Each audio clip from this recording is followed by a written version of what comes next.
লাঙ্গল, জমি আর কৃষিকাজের ব্যস্ততা কিছুক্ষণের জন্য দূরে রেখে ফুটবল হাতে মাঠে নেমেছিলেন গ্রামের কৃষকেরা। দীর্ঘ ৩০ থেকে ৪০ বছর পর প্রিয় খেলায় অংশ নিয়ে যেন ফিরে গেলেন শৈশবের সেই সোনালি দিনে। মঙ্গলবার বিকেলে শেরপুর সদর উপজেলার কুসুমহাটি এলাকার ঘিনাপাড়ায় স্থানীয় কৃষকদের অংশগ্রহণে অনুষ্ঠিত হয় এই ব্যতিক্রমী ফুটবল প্রতিযোগিতা। বিশ্বকাপের আদলে ব্রাজিল ও আর্জেন্টিনা নামে দুটি দল মাঠে নামে।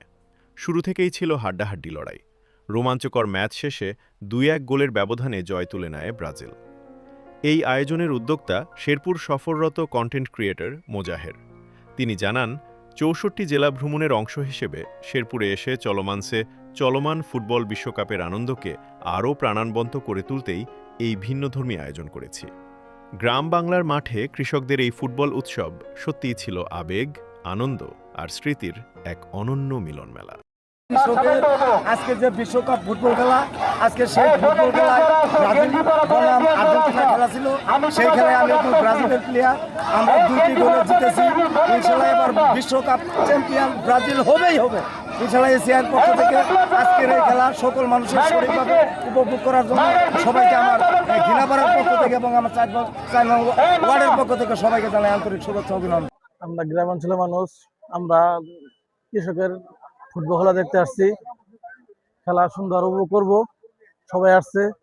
এখানে আমাদের বাড়ি নন্দীবাজার, আমরা দূর থেকে আসছি খেলা দেখতে।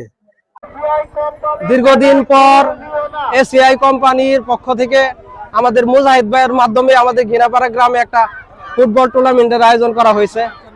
আমরাও এই গ্রামবাসীর পক্ষ থেকে সবাই শতভাবে অংশগ্রহণ করেছি এবং এই অংশগ্রহণের মাধ্যমে ব্রাজিল 2 গোল দিয়েছে আর আর্জেন্টিনা 1টা গোল দিয়েছে। আর 2টা গোল ব্রাজিল দিয়ে সর্বোচ্চ সংখ্যক অর্জন করেছে। এতে আমি খুব খুশি। তো মূলত কৃষকদেরকে আনন্দ দেওয়ার জন্য এই প্রোগ্রাম, এর বাইরে ভেতরে আর কিছু নাই। আর আমি তো বিভিন্ন কাজ করি, আমার কাজের ধারাবাহিকতাই মূলত এই কাজটা।